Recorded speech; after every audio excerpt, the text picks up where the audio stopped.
혹시 경상도 사투리 중에 이바구라는 말 들어보셨어요? 그리고 일본어 이와꾸는요? 발음이 되게 비슷하죠. 이게 그냥 우연의 일치일까요? 아니면 이 두 단어 사이에 무려 1500년의 세월을 뛰어넘는 어떤 언어적인 비밀이 숨어 있는 걸까요? 오늘 이 흥미진진한 미스터리를 저랑 같이 한번 파헤쳐 보겠습니다. 자, 여기 보세요. 우리말 이바구는 이야기라는 뜻이고요. 일본어 이와쿠는 말하는 바, 즉 이야기라는 뜻입니다. 발음이 비슷한 것도 신기한데 뜻까지 이렇게 거의 똑같다는 거 정말 놀랍지 않나요? 바로 이 지점에서 우리의 추리가 시작됩니다. 이게 과연 단순한 우연일 확률이 얼마나 될까요? 만약 우연이 아니라면 대체 이 두 단어는 어떻게, 그리고 왜 이렇게 연결되는 걸까요? 지금부터 그 해답을 한번 찾아가 보죠. 이 수수께끼를 푸는 아주 중요한 열쇠가 하나 있습니다. 바로 1436 데이터 법칙이라는 아주 흥미로운 이론인데요. 이게 마치 고대 언어의 설계도처럼 작동한다고 하는데 과연 어떤 법칙인지 먼저 한번 살펴보겠습니다. 이 1436 데이터 법칙이라는 건요, 쉽게 말해 이런 겁니다. 옛날 한반도에서 쓰이던 강한 자음, 특히 빵 터지는 파열음 같은 것들이 일본으로 건너가면서 어떻게 부드러운 소리로 체계적으로 변했는지를 설명하는 하나의 가설이에요. 예를 들면 강한 브 발음이 부드러운 W 소리로 바뀌는 것처럼 말이죠. 자, 이제 이 법칙을 우리가 풀고 있는 퍼즐에 직접 한번 적용해 보자고요.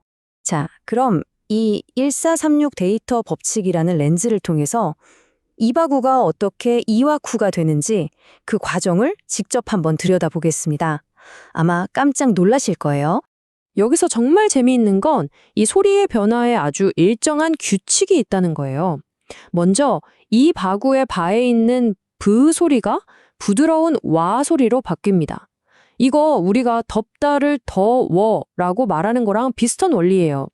그리고 구의 극은 일본어의 청음화 현상 때문에 조금 더 강한 쿠 소리가 된 거고요.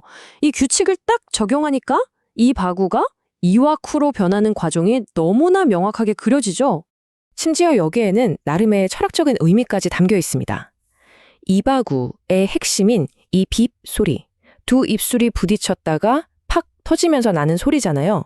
이게 바로 입에서 터져 나오는 것이 곧 말이라는 고대 사람들의 생각이 담겨 있다는 거죠. 이 개념 자체가 일본으로 건너가서 이와쿠라는 단어의 뿌리가 됐을 수 있다는 겁니다. 에이, 근데 이바구 하나만 가지고 그러는 거면 그냥 우연의 일치일 수도 있잖아요? 하지만 이 패턴은요, 다른 아주 핵심적인 단어에서도 놀라울 만큼 똑같이 반복됩니다. 이번에는 이유를 뜻하는 일본어 와케의 비밀을 한번 파헤쳐보겠습니다. 이거 진짜 소름 돋지 않나요? 우리가 이유를 밝히다 할 때 쓰는 그 밝히다를 한번 보세요. 뿌리가 되는 발개 비읍 발음이 아까랑 똑같은 원리로 와가 되고요. 밝히다의 기역 소리는 강한 캐로 변합니다. 그래서 밝히다라는 행위가 일본에서는 이유를 뜻하는 명사 와케가 되었다는 추론이 완벽하게 가능해지는 거죠. 근데 여기서 진짜 중요한 포인트는 뭐냐면요. 우리말 밝히다가 동시에 두 가지 의미를 가지고 있다는 사실이에요. 첫 번째는 말 그대로 진실이나 이유를 환하게 드러낸다는 뜻이고, 두 번째는 옳고 그름을 명확하게 나누고 분별한다는 뜻도 있거든요. 이 두 가지 의미가 어떻게 연결되는지 보시면 정말 깜짝 놀라실 겁니다. 자, 이것 좀 보세요.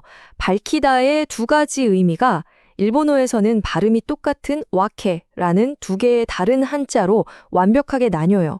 이유를 뜻하는 와케도 와케라고 읽고 나누다를 뜻하는 와케도 와케라고 읽죠. 마치 우리말의 의미 체계가 그대로 일본어에 복사 붙여넣게 된 것처럼 보이지 않으세요? 그리고 여기서 정말 정점을 찍습니다. 나누고 분별할 줄 아는 것, 와케르의, 곧 아는 것이라는 철학이 그대로 이어져서 알다라는 뜻의 동사 와카루가 탄생했다는 해석으로까지 연결되는 거예요.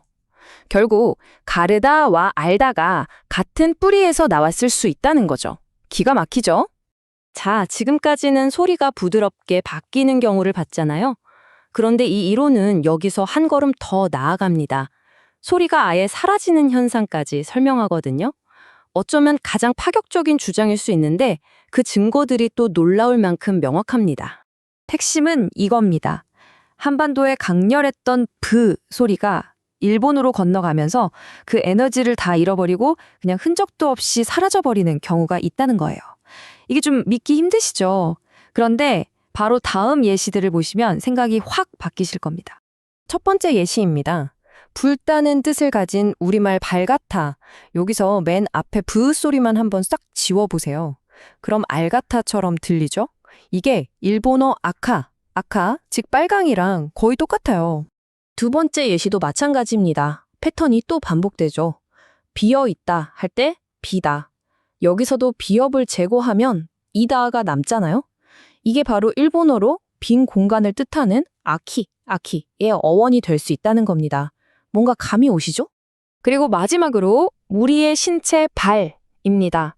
여기서도 비읍이 툭 떨어져 나가고 알이 남은 다음에 리을 소리가 시옷으로 바뀌면서 일본어 아시가 되었다는 게 이 이론의 설명입니다. 그 강렬했던 비읍 소리가 그냥 공기 중으로 사라져버린 거죠. 자, 지금까지 제시된 증거들을 한번 종잡해 볼 시간입니다. 이바구에서 시작해서 밝히다를 거쳐 심지어는 완전히 사라져버린 비읍 소리의 흔적까지 이 모든 것이 과연 우리에게 무엇을 말해주고 있는 걸까요? 정리하자면 우리는 말이나 이유, 지식처럼 인간의 가장 근본적인 개념을 나타내는 단어들이 어떻게 이렇게 체계적으로 연결될 수 있는지를 살펴봤습니다. 이바구가 이와쿠가 되고 밝히다가 와케가 되고 심지어 비읍 소리가 아예 사라지는 현상까지 이 모든 게 하나의 일관된 이론으로 설명되는 걸 확인했죠. 자, 그렇다면 이 모든 것은 대체 무엇을 의미할까요? 만약 한 언어에서 말, 이유, 지식같이 가장 기본적인 개념을 나타내는 단어들이 다른 언어와 이렇게 체계적인 뿌리를 공유한다면 이건 단순히 몇 개의 단어를 빌려 쓴 차원을 넘어섭니다. 이 이론은 두 언어의 역사에 대해 우리가 기존에 알고 있던 것보다 훨씬 더 깊고 근본적인 관계가 있었을지도 모른다는 가능성을 던져주고 있습니다.